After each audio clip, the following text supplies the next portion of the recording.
architect who's lived in Phoenix since 1969, but who has a wonderful home, a very unique home in Prescott, which is a wonderful mountain city, about an hour and a half from the Phoenix area.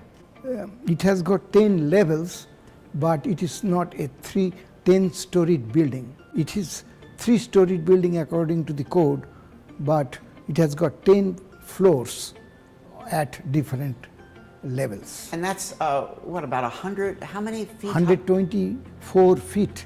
124 feet. Now, this is still, as you understand, the tallest family home in the world. Is still as you know. Right. This is the tallest single-family residence. Single-family home in the world. That's one of those you said that it has 3 world records, and one of them is the fact that... the height, obviously. It is 124 feet. Nobody has got a house of that height. It is surrounded by other mountains. That's why this house is not visible from the downtown. Oh, okay. So the rock outcrops you might be able to see. Right. There is a mountain in between the downtown and this lot. So from downtown, all the wonderful things in downtown Prescott, the shops and the stores, you're what, about 15 minutes maybe by car? 10-15 minutes. 10 or 15 minutes right. by car. Built on 2 residential properties and combined together, and each is about half an acre. So total acre area will be 1 point something, over a little bit over 1 acre. A little over 1 acre. So even though the footprint of the home is essentially vertical, you still have other areas there to build on, right, to enjoy. Most of the areas are open, and the footprint is only 24 by 24. So it is a very small area occupying the mountainside. And mountainside. So you could build another structure. You could do anything else with the rest. Some other structures, but I wanted to keep this house away from the neighbor's house so that it looks good, because it is a very tall structure, and next to another neighbor's house will not look very good. So what I did, this house is placed at the uppermost level of the lot and kept maximum space in between the neighboring house and this house.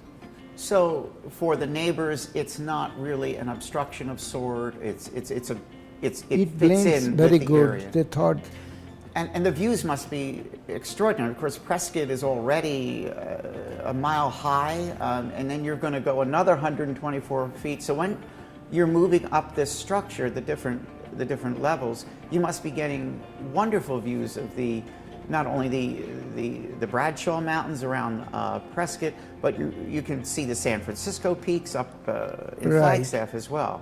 When we enter into the site, we are at the lowermost level, and that is the bottom of 2 mountains on both sides.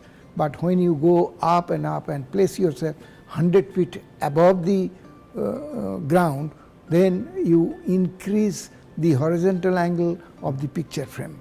So wonderful views. Whoever acquires this home is going to have great, not only mountain views, but almost on top of the mountain views of all of northern Arizona. Yeah.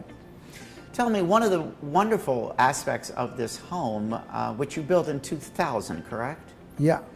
It seems to be the passive solar quality of the home, how you've made it to be so energy efficient, even thinking back in 16 years ago.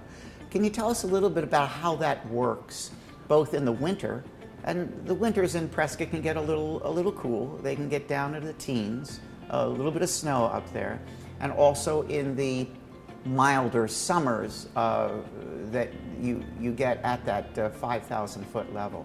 How does that work? We try to utilize the natural resources to minimize the consumption of electricity or gas. For example, we have got a solarium which is about 4,000 square feet in area, and that solarium can produce tremendous amount of heated air during the winter months, but we get rid of that heat during the summer months. How do you do that? I mean, the solarium is at which level? About how high? Sixth, Halfway up? in the middle. It's in the middle to catch all that, as much sun that you Right. can. And it has got glass roof, glass walls, and no solid wall. In the summer, you say you get rid of the heat, the maybe excess heat you Right. have. How is that done? They are done in two different ways. In mild heat, it is ventilated to get the accumulated air, hot air out. And when it is very hot, the rate of production of hot air is high, so we have to force them out With fans? with fans, and there is an opening at the top of the tower where At all the very top. all the air are siphoned out. Through what is called convection? Is that how that works? Convection, all the nature of convection is that whatever the source of the heat is, the hot air will always accumulate like a hot cloud at the top of the tower, and then from any part of that top we just let it go outside so that we can get rid of unwanted accumulated heat during the summer months. But we use that air by trapping it and recirculating it so that the rest of the house will get some heat. And again, the summers in Prescott are, of course, many of the people here in the valley, Phoenix area, everyone wants to go up and get up into that cooler air in Prescott and northern Arizona. How about in the winter, though, when the temperatures can drop down into the teens? Winter at night? is very severe, and besides regular features, we have got microclimatic condition. That Microclimate condition. condition. That means at a certain time at night, the temperature of the air or ambient air will be very low. Say for example, in summer, when the daytime temperature is 106 or 107 degrees, then the nighttime temperature at 2 a.m. 2 a.m. will be about 60s. So because of the difference of temperature, that air can be accumulated at the lower part of the tower to be utilized for cooling at daytime. I see. How is that done? It's done at the top of the tower, you say? In most cases it is done automatically because the 6th floor solarium is made of glass. I see. And when the outdoor temperature is very low, that heat will enter through the glass and fill up the 6th floor, and then by gravity it will drop down to the 1st floor So all of this essentially is without cost. without any cost, because that heating and cooling so far is automatic. In summer we use the heat to reheat the other rooms which are not hot. So but in summer our main purpose of the solarium is not very clear, because that time also it will continue to collect the heat, but we have to get rid of heat instead of using it. I see. So in summer we have to blow it out, and there are many ways to do that. First of all, by opening the windows you can get rid of all the Just open up windows. Just Yeah. It's as easy as that. easiest way.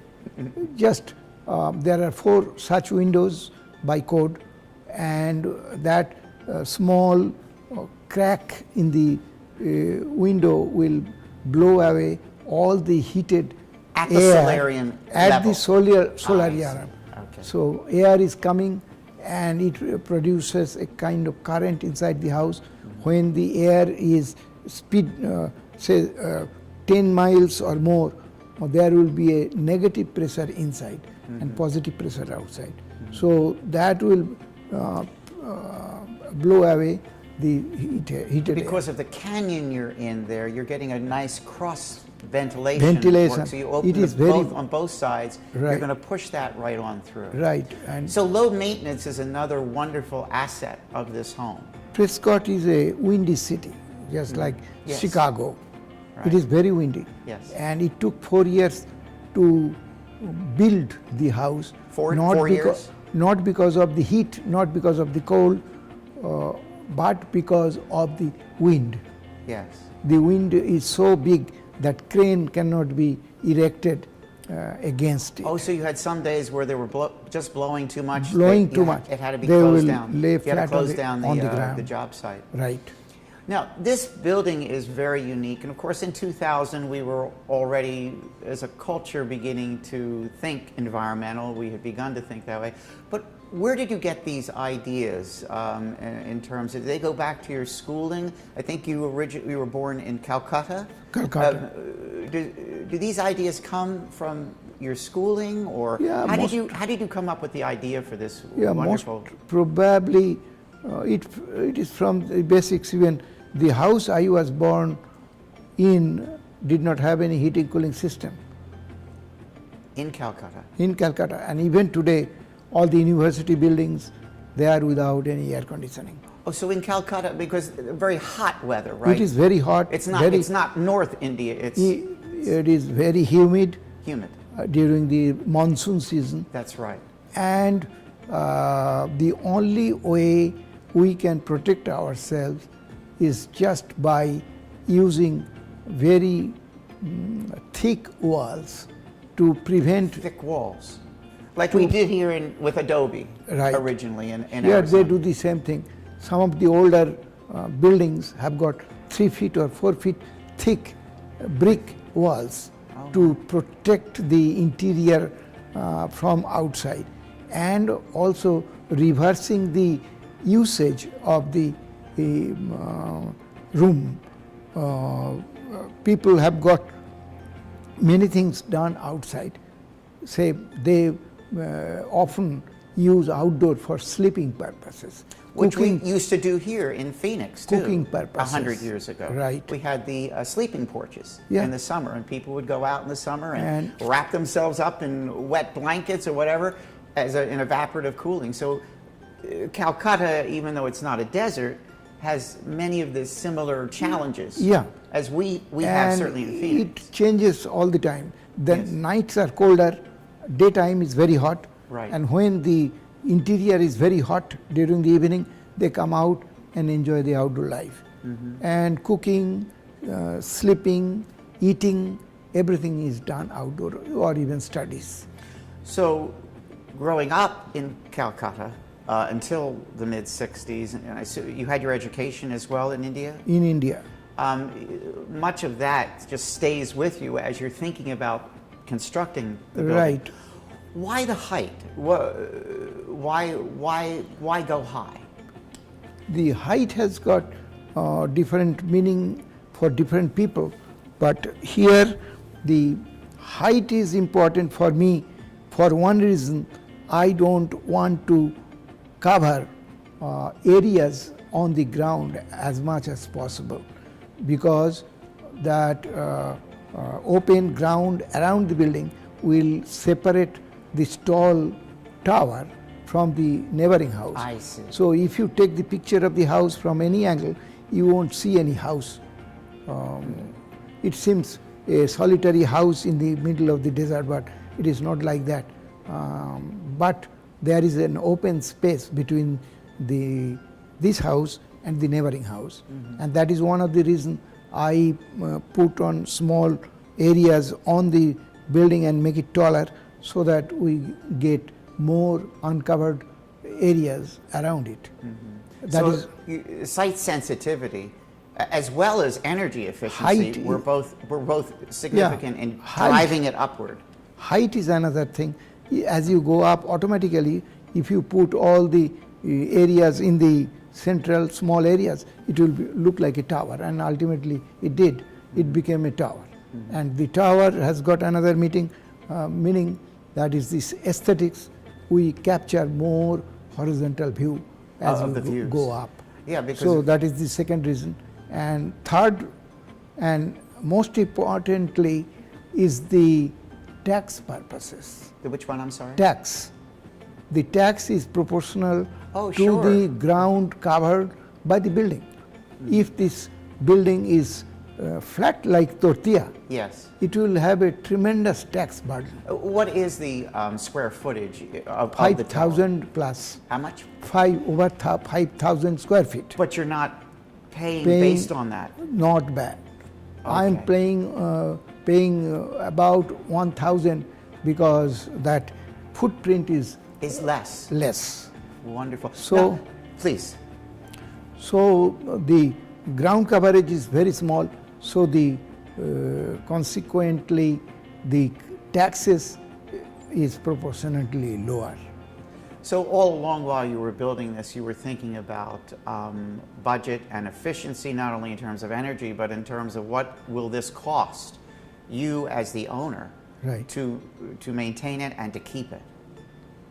Now, the house clearly can be multifunctional. You have lived there. You are allowed by code to have your home office there as well. Right. But you could use this property also for other reasons as As well. long as we obey all the zoning ordinances. For example, the house in Phoenix, I used it all my life as my own office. Home office. In this country, they still do it. In Martha's Vineyard, the attorney's office is the office in the downtown. He lives on the upper floor and does business on the ground floor. Which is a very old concept. Old because the downtown where you would have the family who would have their drugstore People are always there. on the first floor, Yeah. and they lived on the second floor, right above Yeah. their. This is how the city of Phoenix wanted to do, to put people at night so that it looks like a town rather than a ghost town. So here in Martha's Vineyard, you will see the downtown is alive all the time. The concept of mixed use. Right. So you have people Mixed use. constantly, mixed use, Yeah. constantly not- in an area using a structure in many ways. It is not like all other cities where people just vacate the whole city at night and come back next day. Tokyo, Calcutta, Delhi, Bombay, most of them are almost like that. And many cities are almost dead at night and often vulnerable to thugs and all. Yes, you go to work. It's busy from 8 until 5, and then everybody disappears. Right. So this house was inspired too by that, by your experiencing that as Yeah, a child but in I am Calcutta used and to, growing up. my parents did and relatives did, their business and home, they don't separate one from the other.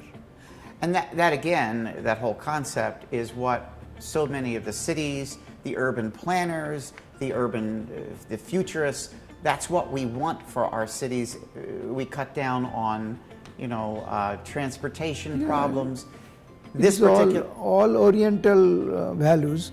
If you go to Japan yes. or China, Indonesia, Thailand, things are all the same. They work where they live. So this is a real with it structure that you have in It is. Prescott. a real- I did it in Phoenix. I did the same thing in Prescott. How has living there? Now you've lived there as well. I mean, do you kind of go back and forth between Phoenix and Prescott? Yeah. How have you've lived in this structure for now almost 16 years? This home. About 16 years. For Yeah, I 16 used to go back and forth, Back and forth. occupied both the houses at the same time. Okay. And nobody in Phoenix occupied, say, 16,000 square feet for one person. It never happened. So you just because it's a very short drive from the valley. It up is a there, short back drive, and and forth, that is and why it's- I choose a land there, and also screened about 200 lots before I built this house. Oh, so you looked at 200 200 lots all over Arizona. So you chose this particular not only because of the views, because of the canyon where it was located, where it's located. My first question was how tall I can build. Did you have to in any way negotiate with the city on that, or were they very? I did. I'm sure, because this was a new concept. It is a new concept, and cities don't permit more than 35 feet for the building height. But Yes. this building is 124 feet. So for that we have to do lot of bypasses, and this building is theoretically like variances on the zoning. so many variances. For example, this building is 10 level buildings. From outside it counts first floor, second floor, third floor, 10th floor. Right. So Sure. it is it has a 10 floor at 10 different heights, but it is technically 3 different floors: ground floor, or and then 2 more floors above. But the city was impressed with the fact because it's built on granite up there, right? So it's solid. It is all solid. So you've got a granite. solid. So if anybody's thinking this is a leaning tower of peace, it's not. I mean, you're on No, it solid could be a ground. leaning tower if it is on alluvial soil, Alluvial. like Phoenix. But it is when we dug the ground, we found that it is sitting on a solid granite without any crack. That means the whole mountain might be a single piece of rock. It's been there for a million years or Millions whatever. of years. I see. So I cut down the foundation. The foundation is smaller now, and it is just resting on the ground. How did you secure your footings? How are your footings Nothing. done there? No footings. The more you tie it to the ground, the more damage it will happen during the earthquake, because the ground moves very fast Yes. during the earthquake, and the building doesn't. And that's the concept of what they do with the skyscrapers now, to put bumpers and so bumper, forth. yeah, I so see. that the ground moves, Right. but the building stays as is. So you just do like the automobile, the body and chassis connected with an absorber, Right. which will absorb the shock of earthquake, I see. seismic force. And of course, in Arizona, thank goodness we're It is blessed not- it is without having a lot of Number earthquake 4 activity. in the list, so very little chance of earthquake. Of that sort of thing happening. Yeah. So overall, let's look at this home for someone who is interested in looking at it and acquiring it. It has many benefits for a new owner in terms of lifestyle, in terms of just enjoying the beautiful Prescott scenery. Let's go over it again. It's been a good experience for you.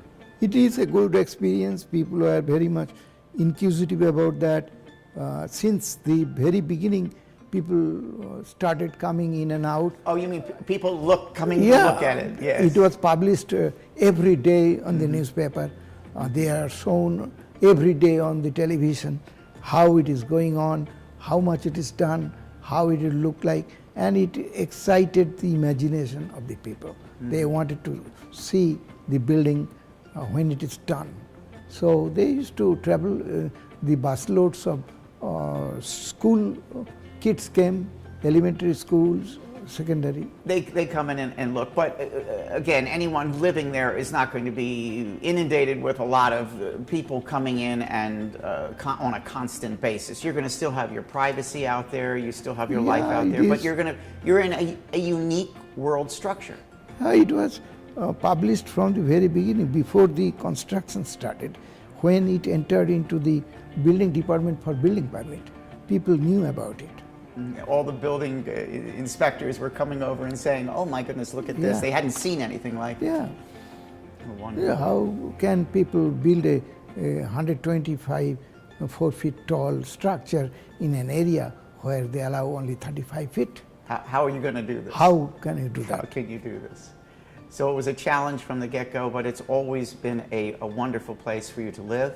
Yeah. And to have family life and friends, and occasionally people looking at a great home. Right. Sukumar, thank you so much for joining us today. I'm looking forward to seeing the building myself, the home myself. I appreciate your spending the time with us today.